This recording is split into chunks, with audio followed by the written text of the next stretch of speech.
बोले मैं कैसे समझाऊं मूषक जी को। आप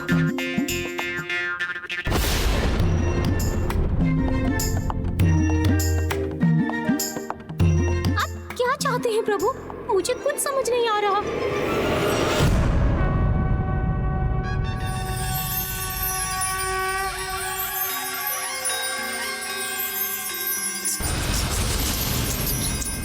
वीणा, समझ गया प्रभु।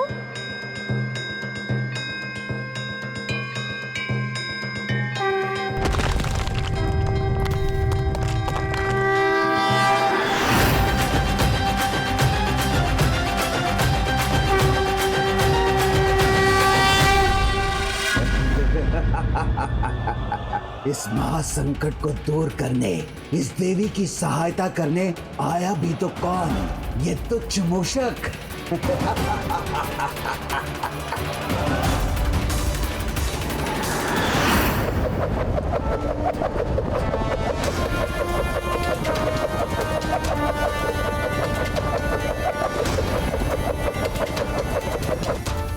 ऐसी विकट परिस्थिति में मूषक जी यहाँ वहाँ दौड़कर क्या संकेत देने का प्रयास कर रहे हैं?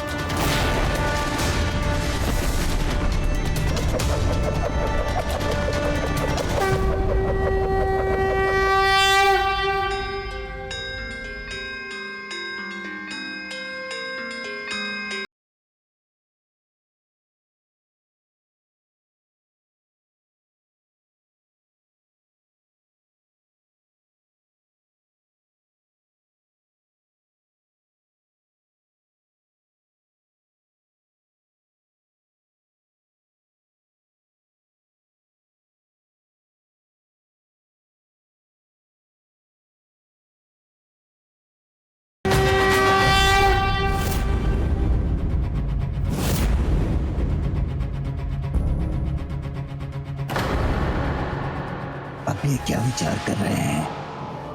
मेरे इस अस्त्र का भला क्या संभव तोड़ हो सकता है?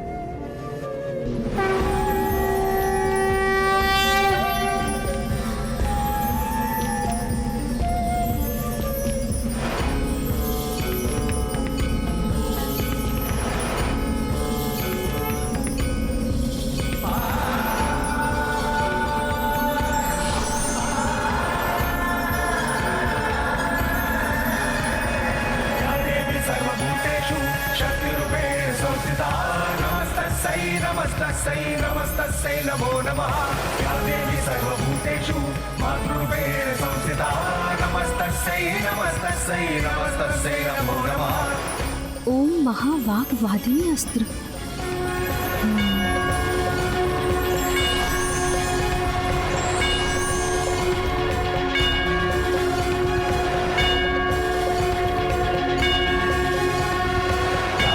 सर्वभूतेषु चेतनस्य विधीयते।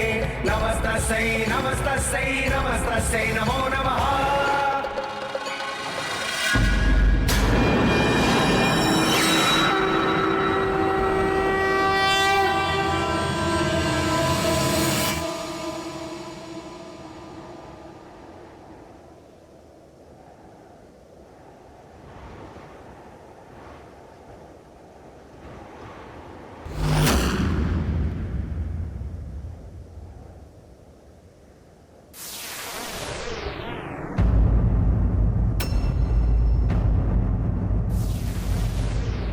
अब विनाश में अधिक समय शेष नहीं। माता की कृपा से अब इस समस्या का समाधान शीघ्र होना चाहिए। जब संसार से ये समस्त ध्वनि लुप्त हो चुकी है, तो ये देवी वीणा बजाकर क्या सिद्ध करना चाहती है?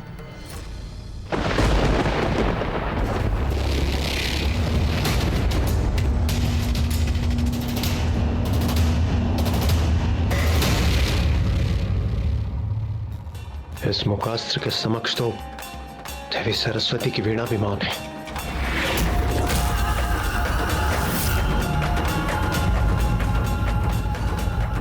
देवी, तुम्हारी वीणा सृजन कर सकती है, विनाश को रोक नहीं सकती।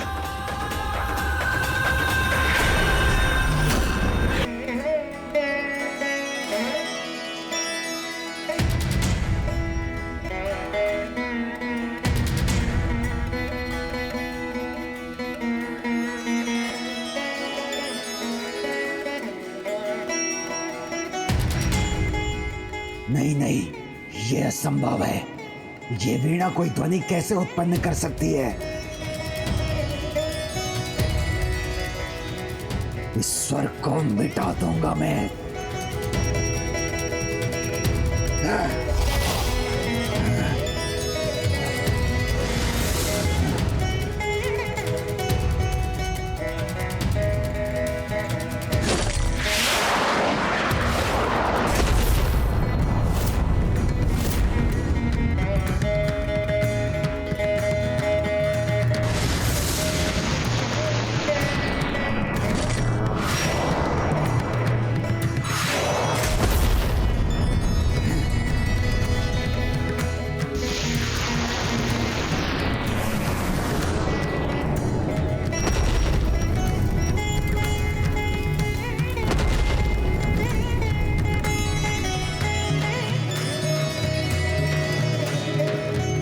सबको अपने बाणों से ही नष्ट कर दूंगा मैं।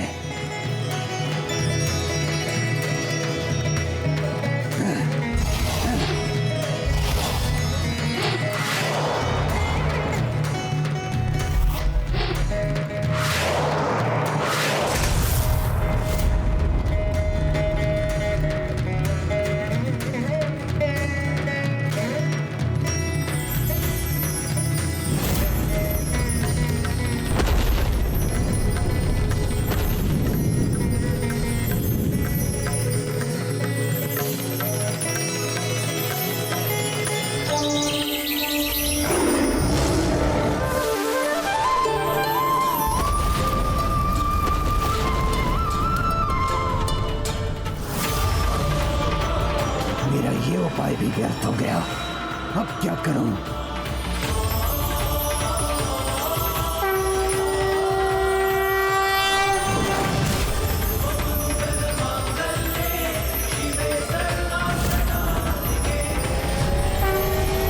कि ईश्वर के प्रतीक इन मंत्रों का उच्चारण यदि कठिन हो जाए तो उनको लिखा अवश्य जा सकता है, क्योंकि जितनी शक्ति इनके स्वर में होती है उतनी ही शक्ति इनकी लिखावट में भी होती है। कि तो अब तुम्हारे मन में ये प्रश्न अवश्य होगा कि तुम्हारे मुकास्त्र को असफल करने का उपाय सूझा किसे? स्वयं तुम्हारे जन्मदाता श्री विघ्नहर्ता गणेश मेरे विघ्नहर्ता बार बार मेरे विघ्नकर्ता क्यों बन जाते हैं? हे प्रभु, ये आपका कैसा अन्याय है?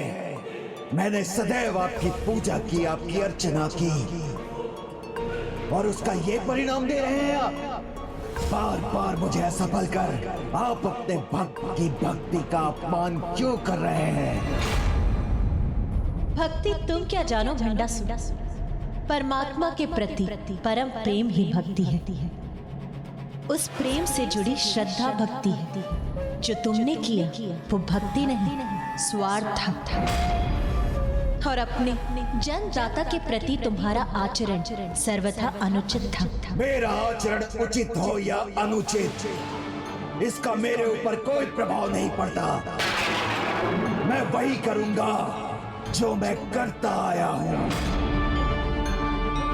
और हाँ, ये भी सुन लो सभी कि गणेश मेरे जन्मदाता नहीं, अपितु स्वयं मैं ही अपना जन्मदाता हूं।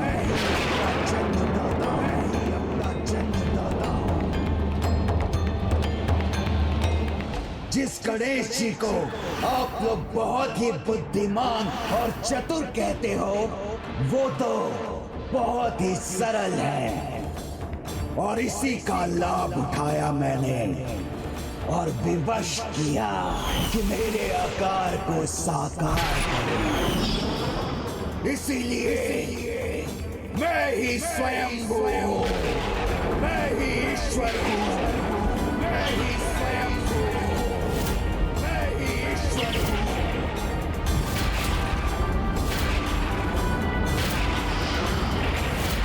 यही नहीं, मैंने अपने जन्म के पश्चात भी अनेकों बार उनका लाभ उठाया है। मोदक के बंधन में बांधकर उन्हें अमरपुर में ही रहने पर विवश कर दिया था मैंने। इतना ही नहीं, जब ये बालिका रश्मि प्रभा को बचाने आए थे, मैंने फिर इनके स्वभाव का लाभ उठाकर इनके सामने से ही रश्मि प्रभा को अपने साथ ले गया। इन वृद्धा के इस अंतिम चरण में तुम प्रभु गणेश जी का आवाहन कर अपने स्थान पर उनसे इन वृद्धा के हाथों खीर खाने का अनुरोध कर सकती हो। इसलिए इन्हें चतुर समझना तुम्हारी बहुत बड़ी भूल है देवी। भंडासुर, बहुत बोल चुके हो तुम। ये मत भूलो कि गणेश बुद्धि और ज्ञान के देवता हैं। ओहो, पुनः वही राग। तो फिर ये बताओ, प्रत्येक बार जब मैंने इनका लाभ उठाया तो गणेश जी ने मुझे रोका क्यों नहीं? यदि वास्तव में ये गणेश जी मुझसे अधिक चतुर हैं, तो स्वीकार करें मेरी चुनौती और मेरे अगले प्रहार को अपनी बुद्धि और चतुराई से रोक कर दिखाएं। कदाचित तुम्हें पराजित होने की अत्यंत शीघ्रता है, इसीलिए गणेश का हस्तक्षेप चाहते हो ना तुम? तो उचित है, तुम्हारी ये चुनौती स्वीकार है मुझे। तो भंडासुर, अब तुम अपनी संपूर्ण बुद्धि और चतुराई से अपने अस्त्रों का चुनाव करो। मैं तुम्हें वचन देती हूँ कि जब तक तुम्हारे अस्त्र और उसकी शक्ति के तत्व को समझकर स्वयं विघ्नहर्ता गणेश मुझे उसका तोड़ नहीं सुझाते, मैं तुम पर अपने किसी भी अस्त्र का प्रहार नहीं करूंगा। अब ये युद्ध मात्र गणेश की बुद्धि से ही लड़ा जाएगा। गणेश की विफलता मेरी विफलता होगी।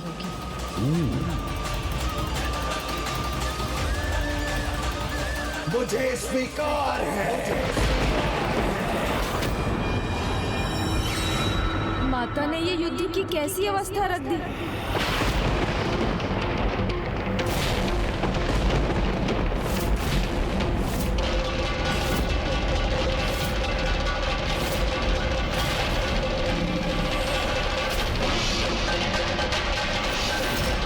सामर्थ्य और बुद्धि का प्रयोग कल्याण के लिए किया जाता है, ना कि विनाश के लिए। भंडासुर, उनकी परीक्षा केवल उन्हें बढ़ चढ़कर बताने से नहीं, अभी तो अवसर आने पर उसके उचित प्रयोग से होती है। और उसका ज्ञान तुम्हें अभी इसी युद्ध में हो जाएगा। ज्ञात हो जाएगा कि तुम क्या, मैं क्या, और ज्ञात हो जाएगा कि कौन और क्या है प्रथम पूज्य गणेश। और ज्ञात हो जाएगा कि कौन और क्या है प्रथम पूज्य गणेश।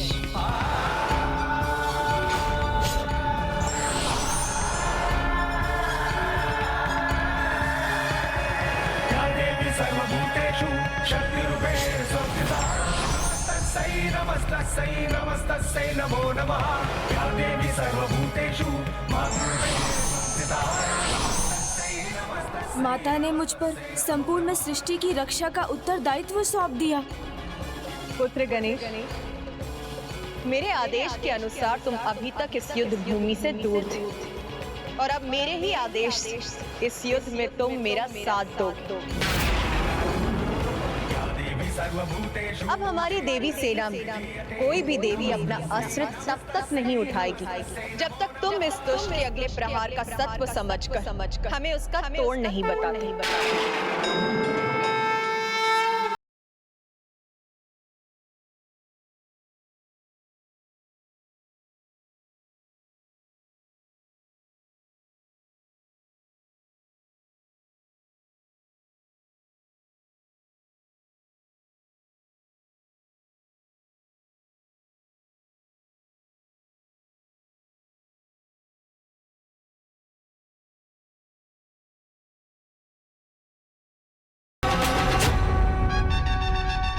माता, विश्वास और आशीर्वाद प्रत्यक्ष रूप से दिखाई नहीं देने पर भी असंभव को संभव बना देते हैं। मुझ पर जिस विश्वास के साथ आपने इस दुष्ट की चुनौती स्वीकार की है, मैं उस पर खरा उतर सकूं, मुझे इसका आशीर्वाद दीजिए।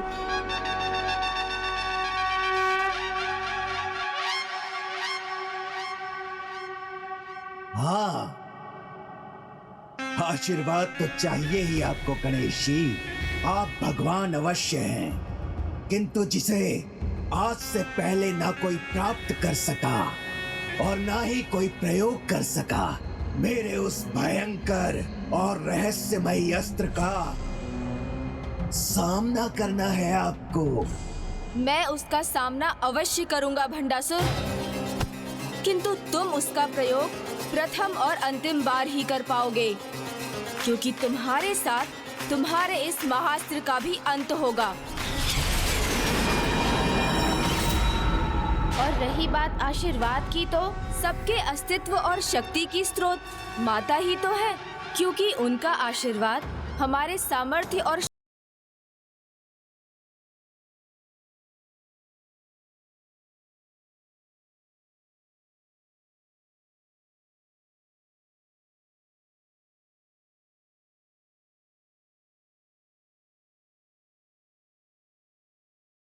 विकार के विकार में डूबकर भंडासुर ये भी भूल गए कि जहाँ मंगल मूर्ति गणेश, वहीं मंगल शुभता है। और ये दिव्य प्रकाश उनके आगमन से देवी सेना में उसी शुभता के विस्तार का प्रतीक है।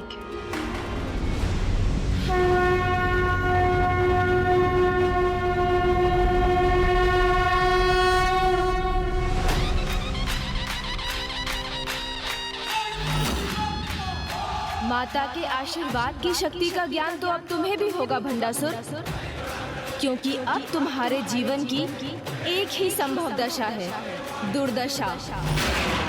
तुम अब अपनी अंतिम पराजय के अत्यंत निकट पहुंच चुके हो। अपनी अंतिम पराजय के अत्यंत निकट पहुंच चुके हो। पराजय के अत्यंत निकट पहुंच चुके हो।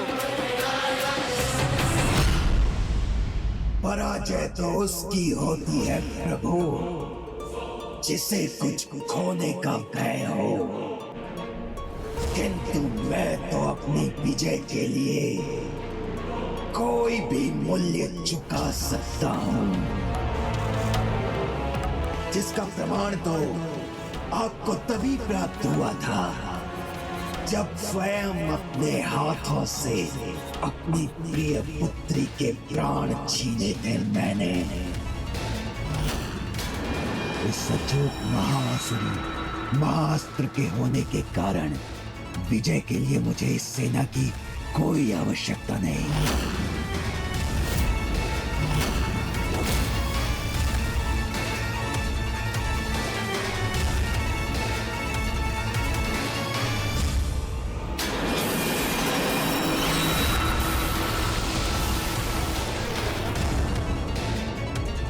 और स्नेह रूपी अपनी दुर्बलता को पराजित कर अपनी जय का वो क्रम आरंभ किया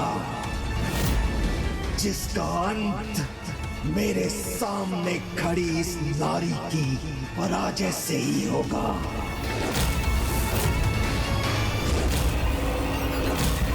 अब ये युद्ध मैं नहीं,